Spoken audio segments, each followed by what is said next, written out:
Dosis de ciencia. Hoy, a jugar afuera. Bienvenidos a otra dosis de ciencia, como siempre acompañados con el profe Mario Vázquez. Profe, bienvenido a la emisora cultural Universidad de Antioquia. ¿Cómo ha estado?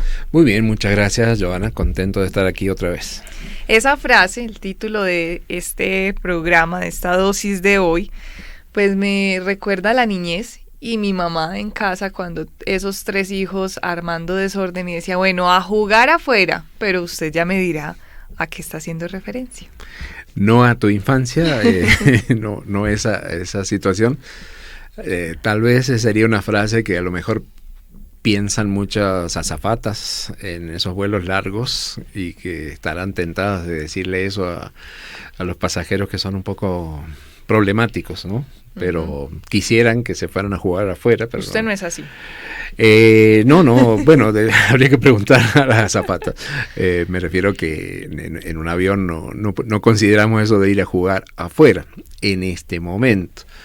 Pero ha habido en la historia muchos ejemplos de personas que efectivamente sí jugaban afuera de la cabina del avión, aunque todavía se sigue haciendo. Es una actividad muy riesgosa, pero estoy hablando un poco de las acrobacias aéreas, ¿no? No de los aviones acrobáticos, que hablaremos en otra dosis, sino de acróbatas que hacían sus actos montados mínimamente en el ala del avión. Uno se imagina, entonces estamos hablando de aviones que obviamente no volaban muy rápido, pero se caían fáciles. Estamos hablando del principio del siglo pasado. Normalmente imaginamos esos aviones biplano, o sea, tienen 2 alas. No iban muy rápido, pero como digo, tampoco eran que eran muy seguros. El piloto siempre iba en una cabina con su rostro enfrentando el viento. Yo creo que ya con eso para mí sería suficiente emoción. Pero no falta el que además de eso se salía de la cabina y se ponía a hacer cosas agarrado de las alas. Es que nunca será suficiente. Nunca será suficiente. Parece en algunos casos tienen que ver con que se hacían sin querer y otras cosas sí se hacían intencionalmente. O sea, hoy te traje varios ejemplos, personajes, incluso algunos que son muy sorprendentes. Pero entonces es algo en general que sucedió. Como digo, a principios del siglo pasado, pero en el periodo posterior a la Primera Guerra Mundial. Entonces, siempre comentamos de que cuando terminó la Primera Guerra Mundial, había muchos aviones que se usaron en el conflicto, no como fue en la Segunda Guerra Mundial, porque los aviones, como digo, eran sobre todo se utilizaban como observadores para poder observar las tropas enemigas, porque no iban ni muy altos, ni muy rápidos, ni muy armados. De hecho, que los primeros combates aéreos que se reportan eran que las personas se disparaban los que iban manejando. O sea, ni siquiera el avión tenía armas. O tiraban una bombita con la mano, porque no tenían forma de hacerlo. Entonces, en todo caso, lo que sucede cuando termina la Primera Guerra Mundial es que queda una flota de aviones que nadie va a utilizar. Se comienzan a vender a bajo precio y los compran pilotos que habían estado en la guerra o personas que quieren tener un avión a bajo precio y aprender a usarlo. Entonces esa es la época dorada, digamos, de estas acrobacias aéreas, porque entonces cuando empiezan a aparecer estos audaces que hacían algo, alguna cosa rara en esos aviones, era una forma de sobrevivir. Entonces iban de pueblo en pueblo haciendo exhibiciones, la gente pagaba por eso, y se hacen estos verdaderos circos volantes. Y aparecen estos actores. Se los conoce en inglés, no le he encontrado todavía la forma de traducirlo, pero es como barnstorming. Tienen que ver con esas personas que hacían acrobacias, pero en el aire. No los pilotos, sino otros que mientras el piloto manejaba hacían acrobacia. En el aire y que iban en un avión, que se salían del avión para hacer esas acrobacias. Por ejemplo, lo que se asocia que son los que también lo traducen del inglés, los que caminan por el ala. O sea, ya que ver a alguien que salga y se pare, eso llama la atención. y realmente es una cosa peligrosa porque imagínate que el avión, que es endeble, que tiene fue diseñado no para que lleve una persona de un lado y del otro lado no. O sea, ya de por sí le estamos provocando un problemita a la aerodinámica del avión, pero bueno, lo hacían. Obviamente que también ha habido muchos accidentes mortales, porque ya el día que empezaron a caminar por el ala, dijeron, bueno, pero ¿por qué no por el ala de encima? Y ya que caminamos, hagamos otra cosa, y si ya, ¿por qué no nos colgamos de las ruedas?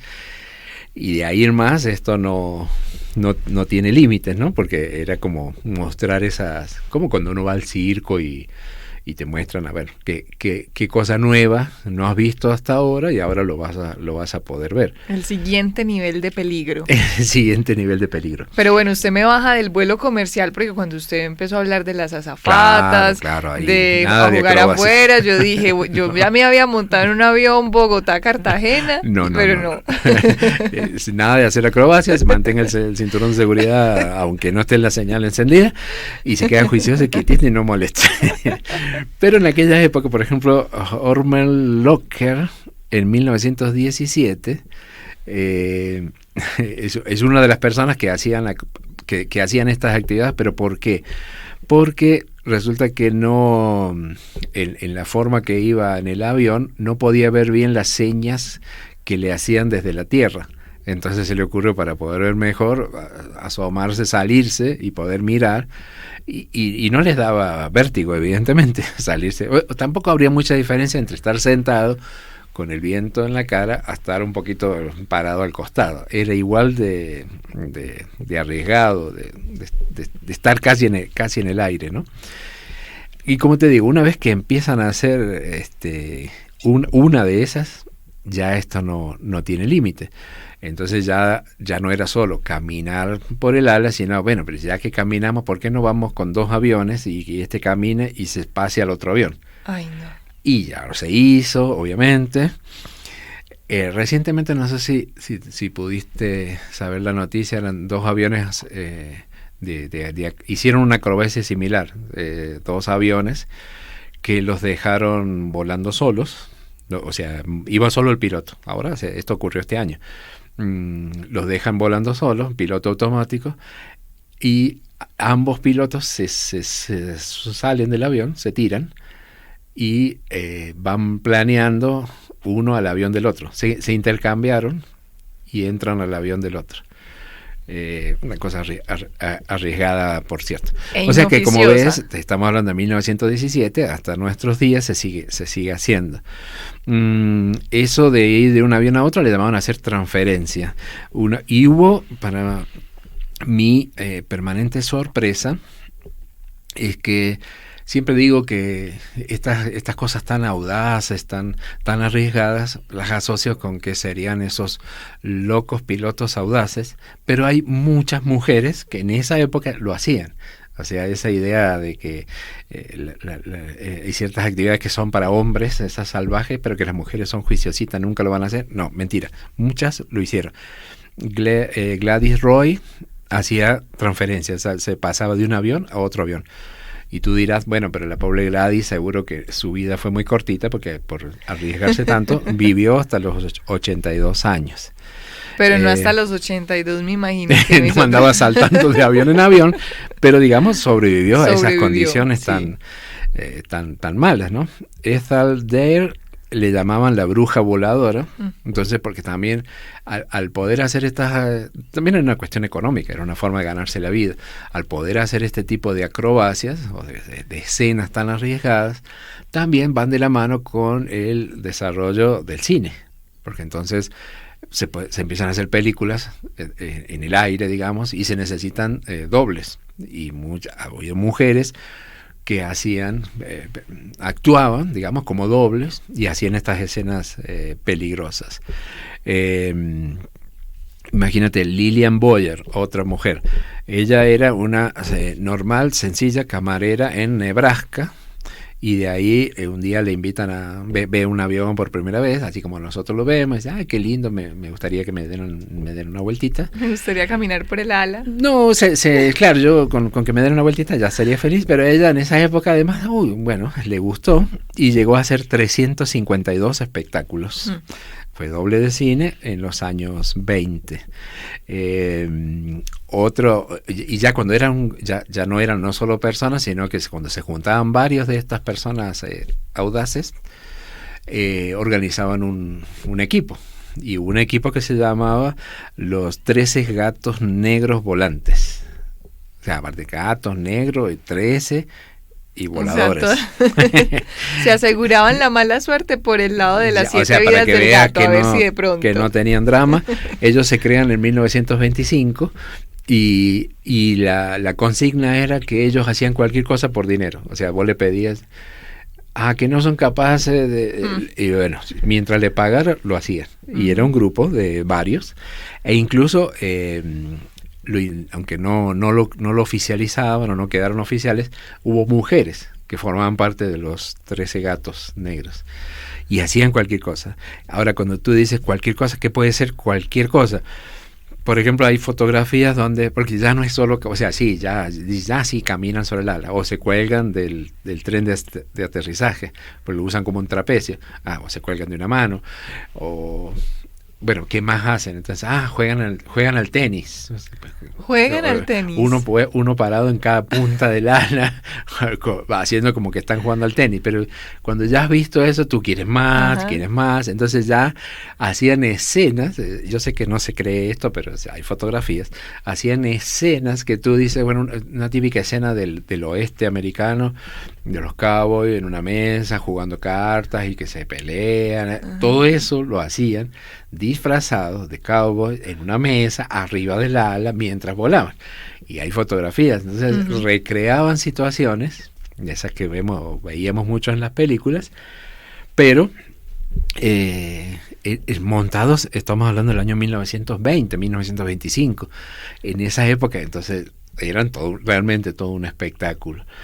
Parte de eso ha quedado, como digo, bueno, ahora fue esta situación patrocinada por una famosa marca de bebida energizante, que hicieron este intercambio de pilotos. Normalmente suelen aparecer en las noticias cuando ocurre alguna fatalidad. Todavía sigue siendo eso lo de caminar sobre el ala. Los aviones van mucho más rápido ahora, con lo cual es mucho más peligroso. Pero también, profe Mario Vázquez, qué pena le interrumpa, pero también los asuntos de seguridad, me imagino, de estas mujeres y de este grupo de gatos negros, pues no contaban con elementos, o que se ponían uno arriesgando la vida allí, que podía protegerlo de semejantes acrobacias. O sea, iban amarrados con algún cable al ala. Como le digo, de todas maneras los aviones no iban muy rápido.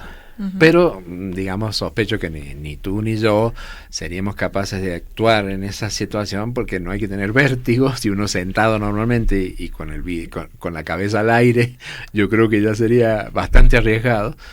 Salirse y ponerse a hacer cositas por arriba del ala me parece que no me animaría, mínimamente me causaría algún mareo. Hoy en día es más complicado porque ya se va mucho más rápido. Así sean aviones acrobáticos, suelen ser de 2 alas o no, monoplano, pero sí van mucho más rápido. Entonces es mucho más riesgoso, tienen que ir mínimamente amarrados. Ellos los que hacían en esa época, que no iban tan rápido, recreaban esas situaciones de peleas, de jugar cartas, y se tiraban, se golpeaban y se caían del avión, pero llevaban paracaídas. O sea, actuaban, se tiraban, o sea, era toda una cosa muy complicada. Uno prefería sentadito juicioso. Y aquí ya tenía el corazón en la mano, y yo, ¿qué? Sí, cuando veías caer al cowboy, pero terminaba siendo con paracaídas. O sea, hacían un acto aéreo realmente. Ahora, como digo, quedan algunos ejemplos por ejemplo, eso que mencionaba recién. E incluso hay unos videos muy divertidos, suelen hacer en las exhibiciones aéreas, lo que hablan del piloto borracho o el piloto loco. Es como que hacen como alguien va a subir a un avión, lo enciende, lo arranca, o el avión arranca solo, y es como que supuestamente el piloto está borracho, o es un desconocido que se mete a la pista y se sube a un avión, como si fuéramos nosotros que subimos y no sabemos cómo se maneja, y se lo lleva y despega, y lo hace. Entonces lo hacen de tal manera, son muy buenos pilotos, que parece que es alguien que nunca manejó un avión, de golpe se ve volando, y hacen acrobacia que nunca termina de aterrizar, le piden que aterrice, por favor, hacen todo un acto muy divertido, porque realmente son muy buenos pilotos, pero hacen toda esa... los aviones también que utilizan no son cualquier avión, sino que permiten hacer estas acrobacias, pero bueno, ya otro día hablaremos de esa parte de los aviones acrobáticos. La última personaje de estos que elegí por ahí, esto va dedicado a vos, porque esta acrobacia, digamos, ocurrió en el año 2021. Una colega tuya, colega me refiero, que se llamaba Johanna, okay. Johanna Hammer, era ex piloto, y ella dijo para su cumpleaños que el sueño de ella era, como será el tuyo probablemente, que poder ir arriba del ala, que la lleven arriba del ala de un avión. Vamos a ver. Estamos hablando ¿cuándo? Del 2021. Uh-huh. Esta mujer dijo, para el cumpleaños ese es mi sueño. Y lo cumplió. Y el cumpleaños era el número 80. ¡Ay, Dios! Entonces... Bueno, todavía me queda tiempo para pensarlo. Llegar unas temporadas para pensarlo, pero imagínate, no es donde yo me imagino a una amable y afable abuelita de 80 años, no. Dice, ¿dónde está la abuela? Ya está amarrada, la amarraron arriba, en una silla, arriba del avión. Ella era ex piloto, pero fue para ella el darse un gustazo. Y entonces me imagino los nietos, ¿no vieron a la abuela? Sí, allá va, sentada arriba del ala del avión, y lo hizo en el año 2021, feliz de la vida, montada arriba de un biplano. Impensable semejante historia. ¿Cómo se llama para que nuestros oyentes, si algo vayan y busquen? Johanna Hammer, con H, ¿no? Hammer. Bueno, para que busquen a esta abuela que le dio por jugar afuera del avión a sus 80 años. Vamos por el dato curioso. Atiende, aprende y sorprende. Aquí va el dato curioso. Muy bien, entonces como dato curioso, no voy a hablar de abuelas con gustos raros para sus cumpleaños, ni de acrobacias, sino una palabra que mencioné por ahí y que lo retomabas, de ese grupo de acróbatas que parece ser que tentaban la mala suerte o se burlaban de la mala suerte, pues se llamaban 13 gatos negros. Entonces tenía la curiosidad de conocer un poco el tema de dónde viene esto de la mala fama de los gatos negros. Pobrecitos. Porque realmente son muy bonitos y no tienen nada que ver con lo que ese mito o esa leyenda, que por lo que veo no es igual en todas partes. Durante casi todas estas cosas que nosotros retomamos en estos días han tenido seguramente algún origen muy antiguo, muy en la mitología, o por ejemplo, como fue el caso de la salamandra que conversamos una vez. En el caso de los gatos negros parece que se remonta a la Edad Media. En la Edad Media recordemos que fue la época donde se hablaba de brujas, donde se habla de todo lo que era desconocido, entonces eran hechiceros y toda esa persecución que hubo. Entonces se asociaba el gato negro en ese mismo combo de mala suerte, y por lo tanto fueron muy, muy perseguidos. Un dato estadístico curioso que refleja esto es que actualmente parece ser que los gatos negros tienen menos probabilidades de ser adoptados. Así es, la gente evita adoptarlos. Lo cual nosotros de acá humildemente empezamos la campaña a favor de los gatos negros. No en todos sitios, no en todas las regiones es sinónimo de mala suerte, sino parece ser que en Escocia, en Gran Bretaña, en Japón y en Rusia, por el contrario, se les atribuye buena fortuna. Entonces, bueno, ¿qué culpa tienen los animales con nuestras creencias y todo eso, no? Parece que, ahora, ¿por qué el gato? ¿Por qué no un perro? ¿Por qué no un pájaro? ¿Por qué no esto? Y el gato negro. Claro, y entonces parece ser que hay una leyenda, tú sabes, para eso son las leyendas, para comentarlas, pero no hay evidencias científicas, del siglo XVI, donde parece que iban una noche un padre con su hijo, y se les cruza un gato negro, y lo persiguen, le pegan, le tiran piedras, palos, todo eso, lo golpean al pobre gato. Ellos siguen caminando y al otro día observan, pasan por una casa donde sale una mujer de una casa cojeando. Entonces ahí nace la idea de que en realidad el gato negro era la mujer esa, que puede ser una bruja, por ejemplo, que se convertía en gato, y como ellos le habían pegado y la mujer presentaba esos síntomas de como si lo hubieran golpeado, era la relación evidente que esa mujer era el gato, se convertía en gato de noche, era una bruja, y por lo tanto todos los gatos tienen esa mala fama, y hoy en día no los adoptan a los pobres gatos que no tienen nada que ver, y son muy bonitos. Son muy bonitos, muy difíciles de adoptar, como todos los gatos, bueno, no sé si tan bonitos como todos los gatos, pero ahí está la historia entonces de estas acrobacias que teníamos fuera del avión, y también aquí el profe Mario Vázquez, como siempre, con el dato curioso, resolviendo esa pregunta que tenemos siempre alrededor de los gatos negros, y la invitación es a eliminar ese prejuicio que tenemos sobre los gatitos negros. Profe Mario Vázquez, como siempre, mil gracias por sus historias. Muchas gracias a ti.